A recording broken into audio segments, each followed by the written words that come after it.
Bima Racing Team is the first ever student formula team in Indonesia for student formula competition. Our team was established on November 26, 2010 and launched the first student formula car in 2011. We competed in student formula held by Society of Automotive Engineering. The competition itself is one of the biggest race car design events in the world for university students. Teams participating in the competition must design, simulate and produce formula cars, analyze costs incurred during the process, and create a business plan that abides by the regulations set by Society of Automotive Engineering International. For more than 1 decade, Bima has been dedicated to making a substantial impact on the advancement of student automotive research and high-quality youth development in the country. And Bima consistently makes an effort to uphold the reputation of the Indonesian country in the world. Bima Sakti juara!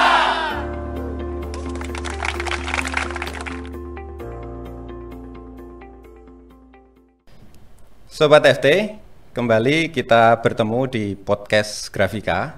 Dan kali ini tamu kita, teman-teman mahasiswa yang saya yakin rekan-rekan Sobat FT penasaran nih. Dan apa yang akan kita bahas tentu akan sangat bermanfaat, menambah informasi bagi teman-teman semuanya. Kali ini kita kedatangan 2 tamu. Yang satu Mas Yos Alvaninata, ya, yang pagi, kedua Mbak Muti Amalia gitu. Ya.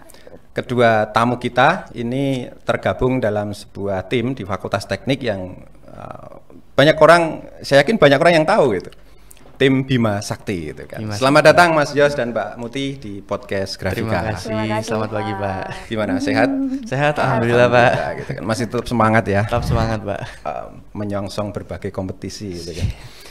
Mas Yos ini kapten di tim Bima Sakti. Kemudian Mbak Muti adalah kepala atau ketua ya, kepala departemen. Ya, kepala operasional di tim Bima Sakti. Nah, kita akan ngobrol banyak selama kurang lebih 30 menit ke depan tentang tim Bima Sakti dan apa saja sih prestasi dari tim Bima Sakti dan banyak hal tentu saja.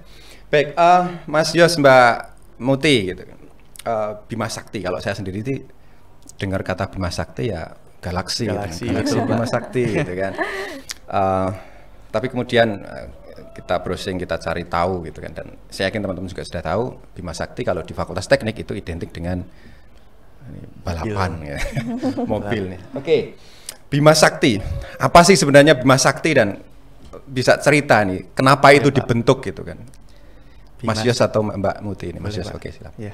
Bima Sakti sendiri itu merupakan tim komunitas di bawah naungan UGM, Fakultas Teknik, Departemen Teknik Mesin, dan juga dari Direktorat Kemahasiswaan, Pak.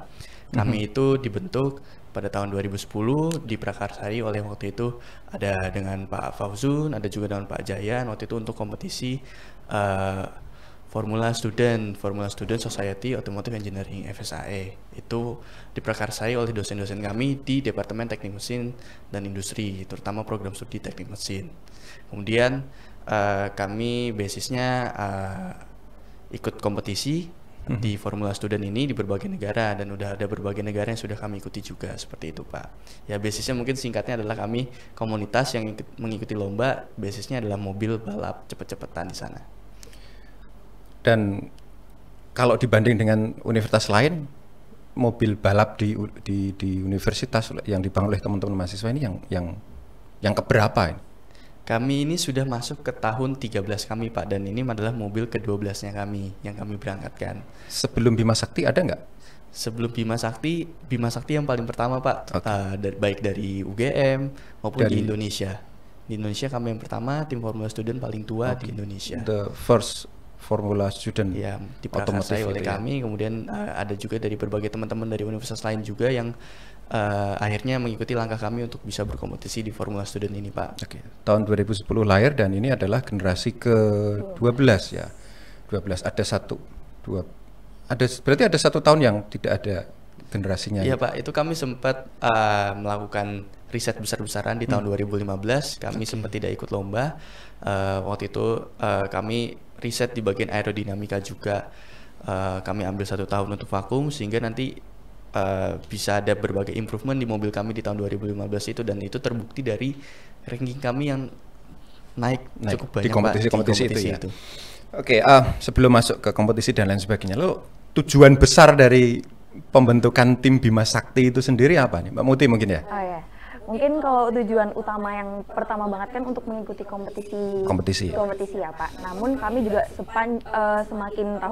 semakin ke depan kami berpikir bahwa riset kami itu tidak hanya untuk tim kami sendiri, tetapi juga untuk masyarakat Indonesia. Juga kami ada riset hybrid.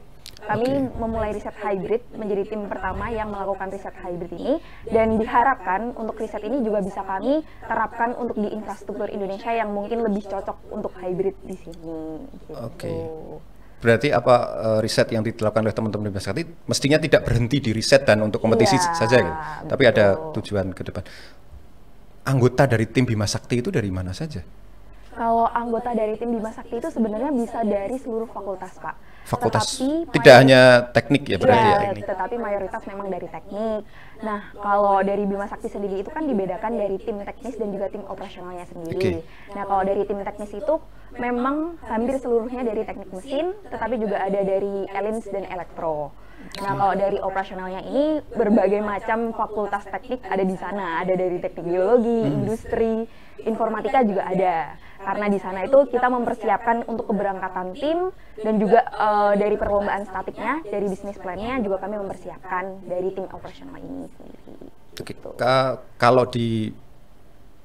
dibagi menjadi beberapa bagian gitu, boleh diceritakan. Sebenarnya Bima Sakti itu strukturnya kayak apa sih?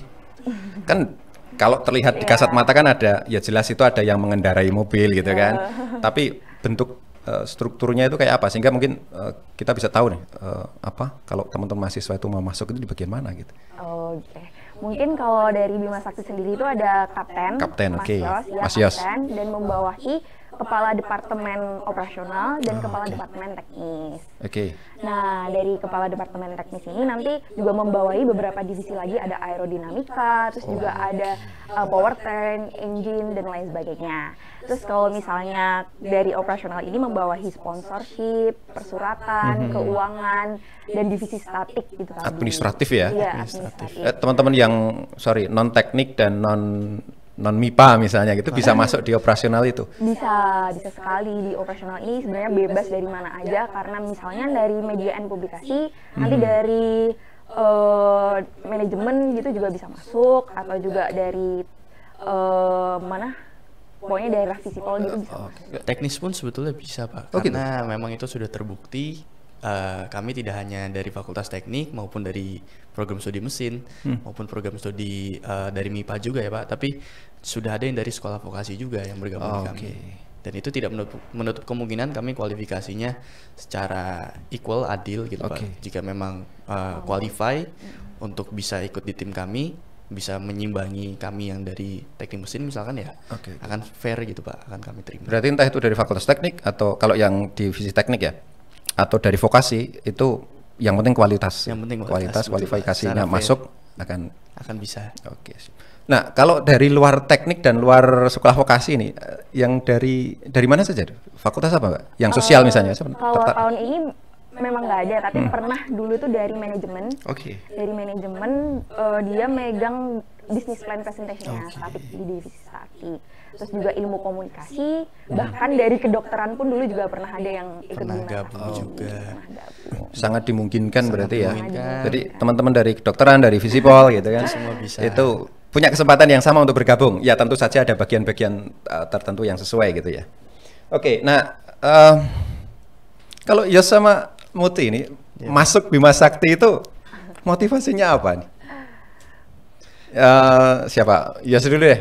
Ya, kalau saya sebetulnya motivasi saya cukup suka, giat juga Pak di bidang otomotif, dan saya akhirnya ketemu gitu Pak, ada yang mewadahi, komunitas yang mewadahi hobi saya. Kemudian saya juga baru tahu di UGM ada nih namanya Bima Sakti, yang di sana isinya pokoknya kita bikin mobil secara cepet-cepetan, dan sesuai dengan program studi yang saya pilih, teknik mesin. Maka dari itu ya apa yang saya pelajari di kelas akhirnya bisa saya terapkan di Bima Sakti melewati platform komunitas Bima Sakti untuk bisa membuat mobil yang dilombakan. Sejak SMA memang senang otomotif. Sejak SMA betul Pak.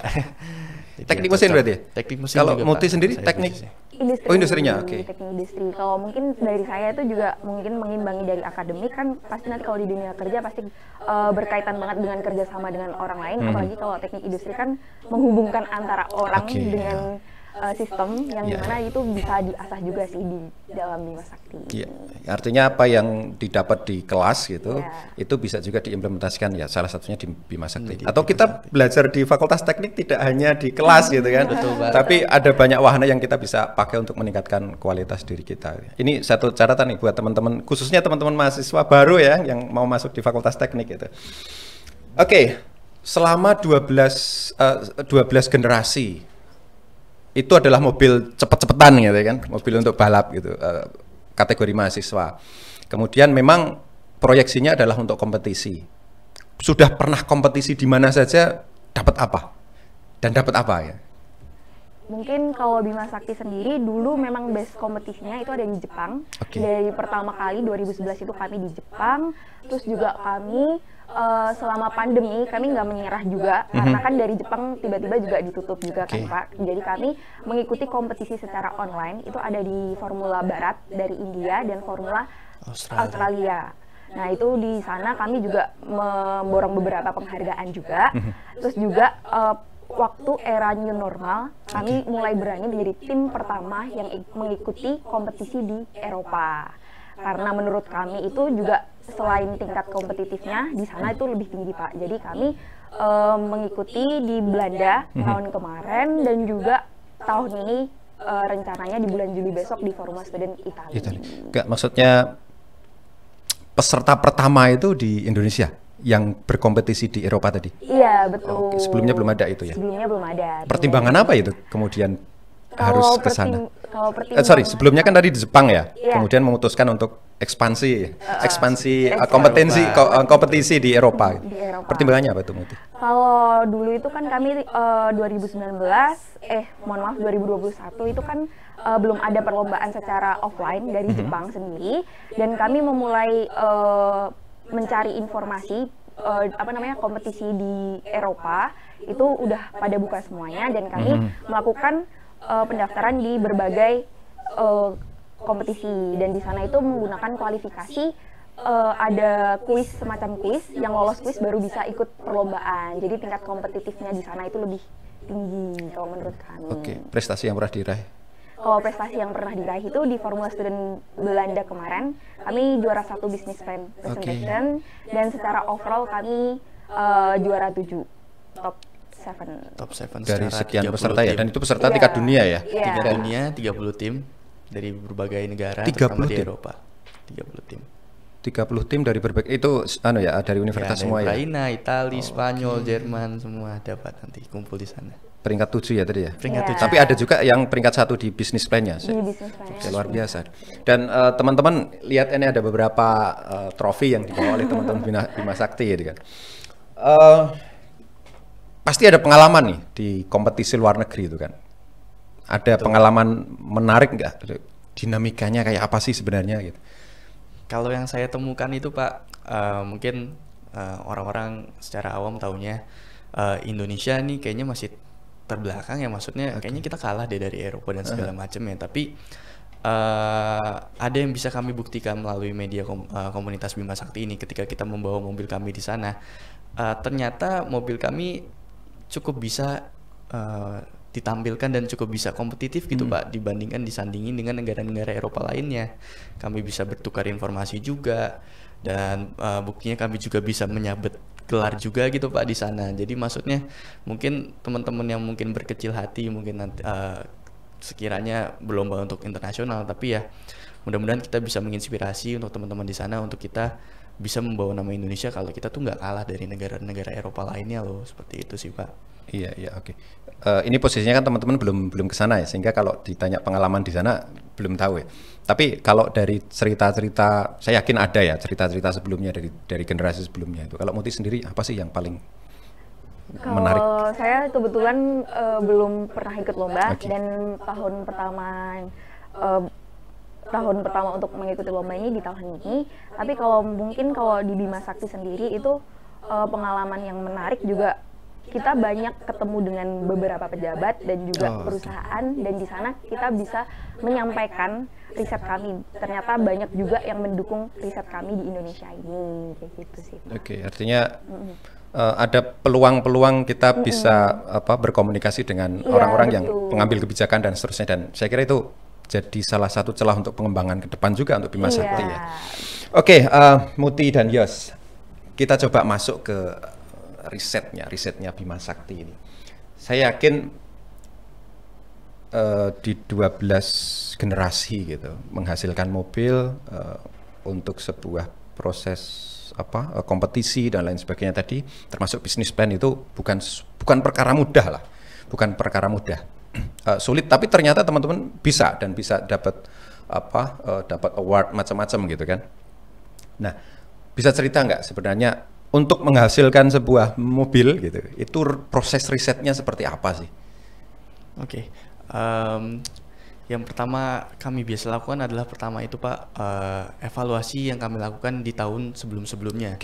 Mobil kami dilakukan evaluasi, apa yang perlu kami tingkatkan untuk mobil yang terbaru kami di tahun berikutnya. Kemudian dari situ kita lakukan tahap pendesainan selama kurang lebih 3 bulan.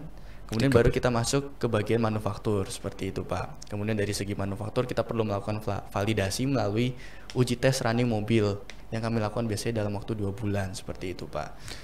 Itu kalau dibagi satu mobil itu berarti ada berapa bagian ya? Tadi ada manufaktur, yang pertama mungkin apa tadi? Yang pertama itu kita lakukan pendesainan dan simulasi. Ya. Desain simulasi gitu.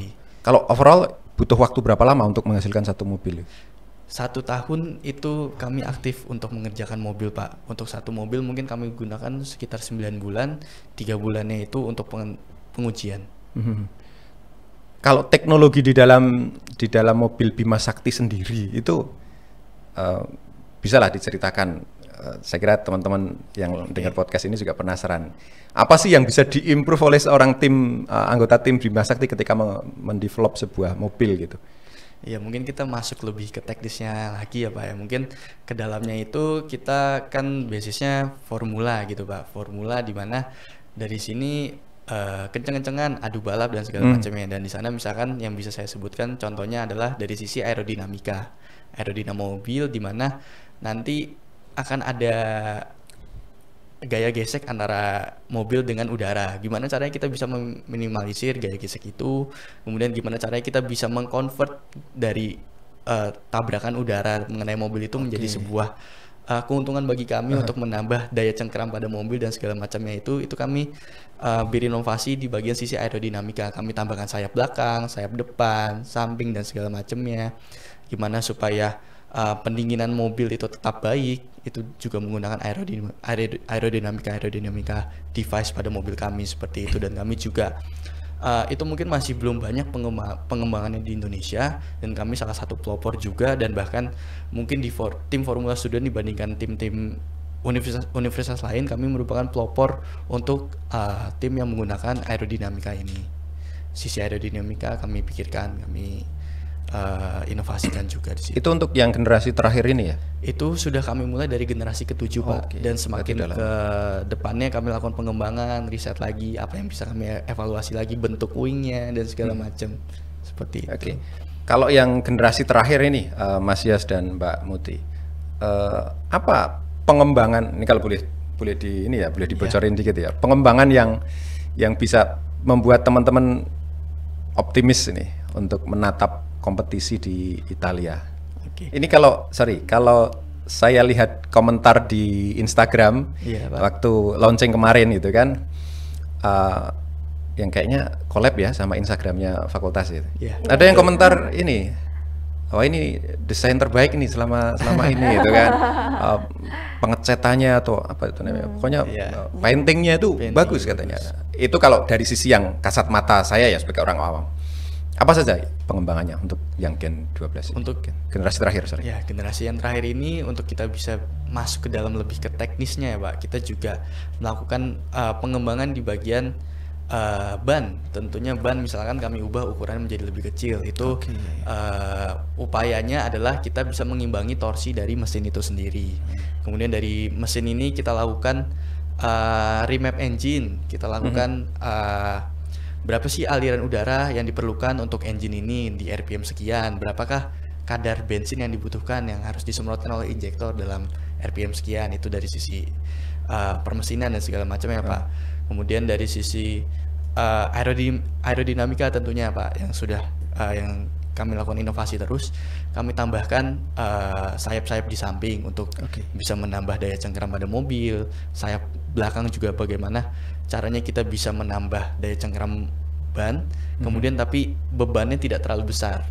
Aerodinamika package ini bisa lebih enteng lagi gitu Pak. Kami menggunakan material carbon fiber dan segala macamnya. Itu nanti pengembangan yang kami lakukan di generasi ke-12. Dan itu pasti biayanya besar ya? Biayanya cukup lumayan Pak ternyata. Ya, satu mobil yang lebih ya.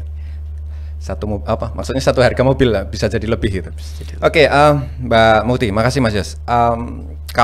Kalau dari cerita Mas Yos tadi kan ada banyak hal yang kemudian teman-teman mahasiswa itu harus riset lakukan untuk membuat sebuah mobil yang layak untuk ikut kompetisi, dalam hal ini Bima Sakti ya. Lalu posisi riset Bima Sakti dan mobil Bima Sakti itu kalau di gambaran besar industri otomotif atau perkembangan teknologi otomotif di Indonesia itu ditempatkan di sisi mana? Kalau industri otomotif di Indonesia mungkin itu bisa mungkin sebetulnya basisnya kami itu adalah tetap di kompetisi seperti itu Pak. Kami memang basisnya mengikuti kompetisi di Formula Student ini, kemudian juga melewati platform kompetisi ini kan kami basisnya mahasiswa di lingkupnya UGM juga, di mana riset dan inovasi itu selalu jadi nilai plus kami, dan itu membutuhkan menggelontorkan uang yang cukup lumayan. Kemudian tapi kan kami bisa lakukan inovasi dan apa pengembangan mobil yang bisa kami lakukan tiap tahunnya. Kemudian mungkin ada juga kepikiran kami untuk bisa melakukan dalam lingkup mass production atau dalam lingkup industri seperti itu ya, kita pasarkan, kita masalkan. Mungkin itu membutuhkan waktu, membutuhkan tenaga, membutuhkan anggaran yang tidak sedikit gitu Pak. Jadi mungkin pengembangannya nanti bisa ke arah sana seperti itu untuk mass production. Kemudian tapi kita harus melakukan persiapan yang betul-betul secara matang dari segi dukungan dan segala macamnya. Kita bisa sounding butuh dukungan dari kementerian mana atau segala macamnya seperti itu Pak. Dan mudah-mudahan ketika sudah siap maka kita bisa lakukan mass production seperti itu. Tapi sementara ini memang kita masih fokusnya ke kompetisi ya. Kompetisi. Tapi secara tidak langsung teman-teman yang bergabung di Bima Sakti dengan segala dinamika teknis dan non teknis pasti itu sangat bermanfaat ketika nanti sudah lulus dari universitas kan, sudah wisuda dan seterusnya masuk ke dunia industri sangat-sangat bermanfaat gitu kan. Apalagi sekarang mau yang riset hybrid tadi, ketika sekarang industri otomotif itu diarahkan ke listrik misalnya, itu sangat-sangat bermanfaat tentu saja ketika masuk ke dunia industri. Tapi saya penasaran gini, sebenarnya perbedaan formula student otomotif ini dengan mobil yang dikendarai Rio Heryanto misalnya kayak gitu, itu di sisi mananya sih? Ini kita clearkan kayaknya. Harus di-clearkan. Mungkin kembali lagi basisnya kita adalah mahasiswa seperti itu Pak. Di mana memang secara konsep memang cukup mirip dengan Formula One, di mana masih ada di sana engineering dan segala macamnya, aerodinamika itu masih persis sama, pembagian divisinya pun kurang lebih mirip-mirip. Cuma memang ada beberapa keterbatasan karena kami lingkupnya mahasiswa seperti itu. Misalkan dari sisi ada beberapa regulasi yang dibuat sedemikian ketat karena kami lingkupnya mahasiswa seperti itu dari panitia. Misalkan dari sisi cc mesin tidak boleh terlalu besar, ada kapasitas maksimalnya seperti itu. CC-nya berapa selalu? CC-nya itu maksimal 600 Pak. Maksimal 600 cc. Kalau yang Formula 1 itu sampai yang Formula One itu bisa nyampe 2000. Oke, seperempatnya ya. Ya, betul, seperempatnya itu. Dan kemudian juga kalau memang Formula One dari sisi perlombaan juga ya Pak ya, mungkin mereka nggak ada perlombaan yang mementingkan presentasi inovasi dan segala macamnya Pak. Sedangkan kalau di kami karena lingkupnya mahasiswa, tidak melulu cepet-cepetan, tapi kita juga harus mikirin tahap-tahap pertimbangan apa yang kita ambil, tahap-tahap opsi apa yang kita ambil. Kenapa sebagai mahasiswa kita memilih tahap manufaktur yang seperti ini, komponen mobil yang seperti ini, itu bisa kami pertanggungjawabkan dengan misalkan kami bilang kalau dari negara kami itu memang yang paling visible, yang paling memungkinkan adalah menggunakan komponen seperti ini karena dari segi distributor dan segala macamnya, kemudahan mencari spare partnya dan segala macam, dan itu yang akan jadi pertimbangan untuk jadi pengembangan mobil di perlombaan Formula Student nanti Pak, seperti itu. Ya, oke. Artinya apa ya? Misalnya Bima Sakti ada di Indonesia gitu kan. Kenapa milih komponen ini dan itu? Itu harus dipertanggungjawabkan dan itu tidak akan sama dengan peserta dari luar Indonesia misalnya. Dan aspek kreativitas itu mungkin yang oleh Dewan Juri sehingga oleh Dewan Juri dinilai gitu. Oke. Coba kita masuk ke ini yang ke depan teman-teman mau ke Italia gitu kan. Bulan apa berangkat? Bulan Juli Pak. Tanggal 9. Juli tanggal 9. Gak lama lagi ya sekarang. Gak lama Pak, kurang lebih seminggu 2 minggu lagi. Italia. Ini kompetisi keberapa di Italia? Kompetisi ke-12 kami Pak. Ke-12 kami. Yang di Italia? Oh, yang di Italia itu pertama kali Pak. Pertama kali. Di Eropa kedua kali. Sebelumnya itu kami di Belanda 2022. Okay. Jadi ini kompetisi di Eropanya yang kedua ya. Sebelumnya di Asia, sebelumnya Jepang. Di Jepang, selalu di Jepang dari 2011 sampai 19. Oke. FSAE sebenarnya apa sih? FSAE, Formula SAE yang teman-teman mau ikuti sekarang. Ya, jadi itu apa? Basisnya kami mengikuti lomba Formula Student di bawah naungan SAE, Society Automotive Engineering. Dan itu skalanya internasional, mungkin SAE ini diibaratkan sebagai SNI.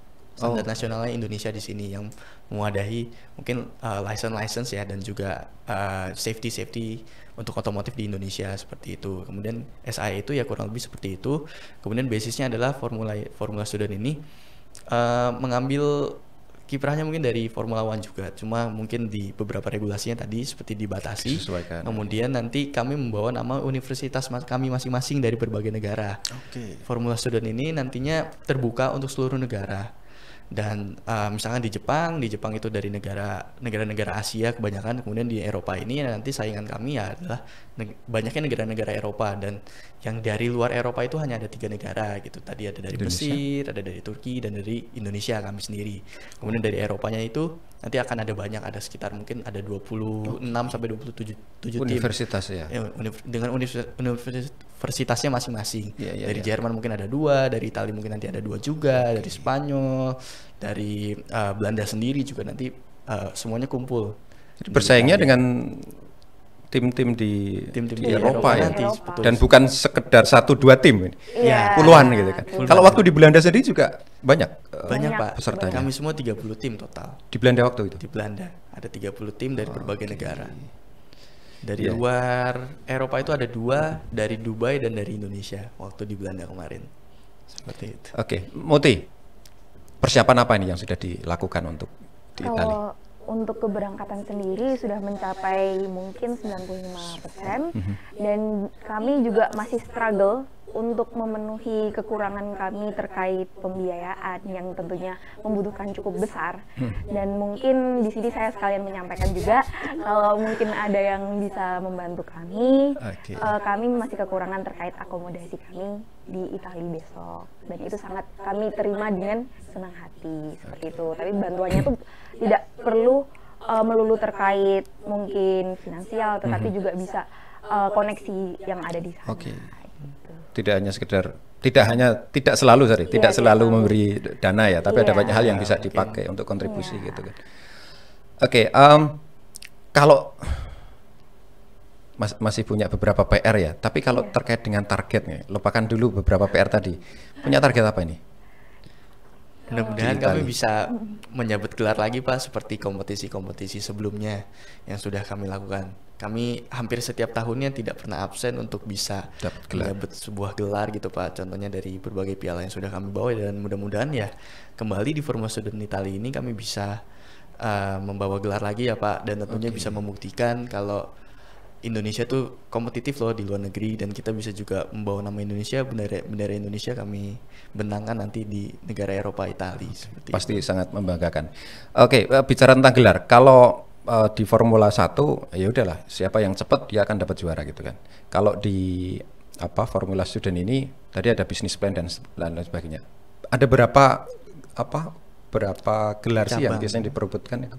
Oke, jadi lombanya itu tidak melulu mobil diadu cepet-cepetan, Oke. mobil berjalan Pak, tapi kami juga ada yang namanya static event. Static event itu di mana kondisinya ya berarti di sana ada cost manufacturing, cost productionnya, terus kemudian juga ada business plan di sana, kemudian dari ada engineering presentationnya juga Pak, apa yang bisa kami, data-data mobil apa yang bisa kami bawa, hasil validasi, hasil uji lab itu nanti kami bawa di sana, kami pertanggungjawabkan seperti itu Pak. Kemudian dari business plan juga kami buat sebuah konsep ide bisnis apabila mobil ini nanti dibuat secara komersil. Entah itu kami bisa membuat akademi mobil balap, kemudian apabila kita lakukan mass production untuk kita jual secara komersil, secara massal untuk masyarakat dan seperti itu nanti bisa kami pertanggungjawabkan melalui ide business plan presentation ini seperti itu Pak. Jadi tidak melulu cepet-cepetan ya. Cepet-cepetan, Ada banyak betul. cabang yang Ada banyak cabang ya, lainnya. nanti kita semua berharap dan berdoa gitu kan, teman-teman yang nanti akan ke Italia bisa mendapat gelar gitu kan.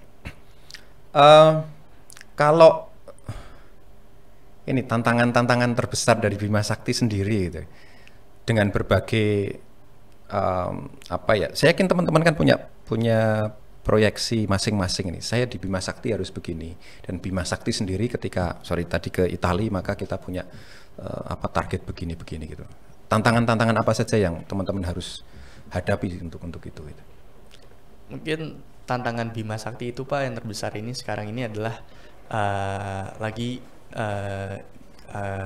cepet-cepetnya itu kita mau masuk ke era renewable energy seperti itu Pak. Dan ya sebagai kiprahnya kita mahasiswa, sebagai kiprahnya kita komunitas yang terus berinovasi ya, tentunya kita harus bisa mengimbangi itu semua, renewable energy terbarukan, di mana Bima Sakti melalui untuk upayanya untuk bisa tergabung di renewable energy ini, ya kita juga melakukan riset di bidang hybrid Pak. Di mana nanti mobil kami tidak hanya menggunakan mesin bakar, tapi kami juga bisa menggunakan motor listrik dan juga baterai nantinya untuk sebagai penggerak utama kami. Seperti itu Pak. Hybrid ya. Hybrid. Karena kan kalau kita lihat sekarang kendaraan itu diarahkan ke kendaraan listrik gitu ya.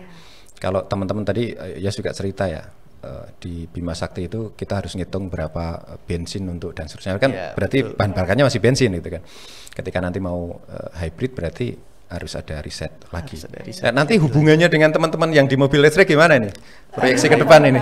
Ya mungkin itu nanti kami bisa berjalan beriringan juga ya Pak. Mungkin kan hybrid juga ya Pak. Mungkin butuh seenggaknya mungkin masa transisi dari mesin bakar ke motor listrik, karena dari situ akan ada banyak tahapan, banyak langkah ke depannya. Tidak bisa langsung, mungkin menurut kami dari sisi pandang Bima Sakti tidak bisa langsung gitu Pak dari mesin bakar untuk ke motor listrik, tapi butuh masa transisi ini, di mana mungkin menurut kami juga infrastruktur di Indonesia ini sangat memungkinkan untuk kita bisa menggunakan mobil hybrid, karena seperti yang kita tahu membangun stasiun-stasiun listrik itu juga membutuhkan waktu serta biaya yang cukup besar. Membangun istilahnya SPBU di berbagai negara, di berbagai daerah, di berbagai pulau itu kan membutuhkan waktu yang lama serta biaya yang tidak sedikit. Jadi melalui hybrid ini semoga kita bisa seenggaknya upaya untuk bisa menuju motor listrik seperti itu Pak, karena kan kami basisnya ketika hybrid ini nanti tetap menggunakan baterai dan penggabungan juga dengan bensin ya, seperti itu Pak.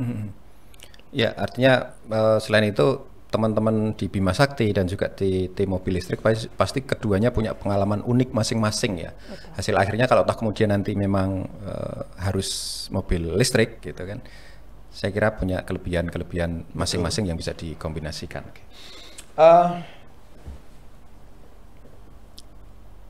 Mungkin ini satu hal yang saya yakin ya, bukan mungkin, saya yakin teman-teman mahasiswa Fakultas Teknik yang belum kenal Bima Sakti atau ingin mengenal Bima Sakti, mungkin mahasiswa-mahasiswa baru yang baru diterima kemarin masuk di Fakultas Teknik gitu, atau teman-teman SMA ingin tahu nih sebenarnya keuntungan teman-teman yang bergabung di Bima Sakti gitu itu apa sih? Oke. Muti dulu deh, boleh. Boleh. Untuk keuntungannya sendiri mungkin bisa mengetahui dunia luar dan bisa mengasah kerjasama dengan secara tim dan juga ketahanan dalam bekerja juga tentunya. Dan juga di sana pasti kita banyak dapat insight yang banyak, dan kalau terutama kalau di operasional juga bisa kenal berbagai macam perusahaan, di mana nanti kita kan pasti akan membutuhkan beberapa koneksi di sana juga gitu, dan akan sangat berguna ketika kita juga nanti ketika memasuki dunia kerja seperti itu sudah terlatih sebelumnya. Iya, banyak hal saya kira ya, termasuk dipaksa untuk improve komunikasi ya, bahasa Inggris itu wajib. Betul. Kalau mau ikut ke Italia wajib bahasa Inggrisnya bagus gitu. TOEFL-nya berapa sih? Ya, oke. Kalau ya sendiri? Ya Pak, kalau dari saya sendiri mungkin melalui Bima Sakti ini ya tentunya kita belajar banyak ya Pak, gimana caranya kita bisa belajar bekerja di bawah tekanan dan segala macam ya, bagaimana cara mengimbangi antara waktu kuliah dengan waktu di Bima Sakti seperti itu Pak. Kemudian bagaimana kita terus berupaya untuk bisa memproyeksikan ke depan, dan itu menurut saya cukup penting ya Pak. Bagaimana bisa memproyeksikan visi ke depan dari sebuah tim, bagaimana mau mengarahkan sebuah tim ini, persiapan yang perlu kami lakukan dan segala macamnya. Dan juga pastinya skill-skill ini, soft skill ini semuanya akan berguna nanti di pekerjaan seperti itu Pak, karena mungkin sudah banyak alumni dan track record yang sudah bisa dibuktikan melalui alumni Bima Sakti yang bisa berkarya lah, bisa berkreativitas di dunia pekerjaan. Seperti mungkin bisa saya spill sedikit, mungkin ada berbagai perusahaan-perusahaan yang alumni Bima Sakti bekerja, mungkin ada bisa diterima di Halliburton, di Exxon, kemudian bisa di Slambersi dan segala macam, di Astra juga bisa itu Pak nanti. Bahkan sudah perusahaan yang tidak berhubungan dengan otomotif ya Kak, Slambersi, Halliburton, sangat mungkin ya. Sangat mungkin Pak. Oke, karena portofolio teman-teman pasti sudah, wah ini pengalamannya luar biasa, sehingga lebih mudah gitu kan. Oke, sebelum kita tutup nih, untuk teman-teman mahasiswa baru, ada pesan nggak nih kedua? Harus ada pesan lah untuk teman-teman mahasiswa baru Fakultas Teknik ini terkait dengan Bima Sakti ini. Muti baru nanti Yos deh. Buat teman-teman mahasiswa, apabila mau tahu lebih lanjut lagi gimana sih keseruan di Bima Sakti dan apa aja manfaat yang didapat, pasti banyak banget yang didapatkan di Bima Sakti ini. Tetap pantengin terus IG Bima Sakti UGM. Nanti bisa cek di situ untuk oprek Bima Sakti. Kalau mau ikut, pantengin terus. Gitu. Oke, Yes, ada pesan? Ya mungkin untuk teman-teman ya. Aku juga pernah jadi anak SMA, udah pernah juga jadi maba gitu kan.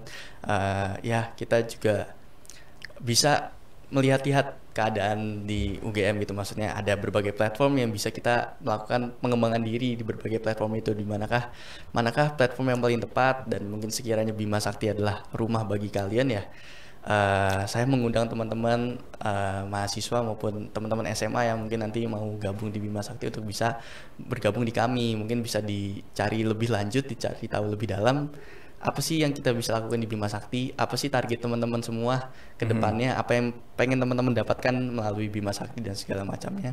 Ya mudah-mudahan itu menjadi pilihan yang tepat buat teman-teman semua. Oke. Terima kasih Yos, terima kasih Muti. Teman-teman Sobat FT, Fakultas Teknik sebagai sebuah fakultas yang terbesar di UGM ya, tentu menciptakan lingkungan yang baik untuk pengembangan diri dari setiap insan mahasiswa gitu. Salah satunya adalah di Bima Sakti ya. Dan semoga kita berharap teman-teman Bima Sakti sukses di Formula SAE di Italia gitu kan. Pulang dapat trofi, dapat award, dan yang ya tentu saja dapat pengalaman yang luar biasa. Oke, Muti, Yos, terima kasih atas kedatangannya. Terima kasih. Sampai jumpa. Sobat FT, sampai jumpa di podcast Grafika berikutnya.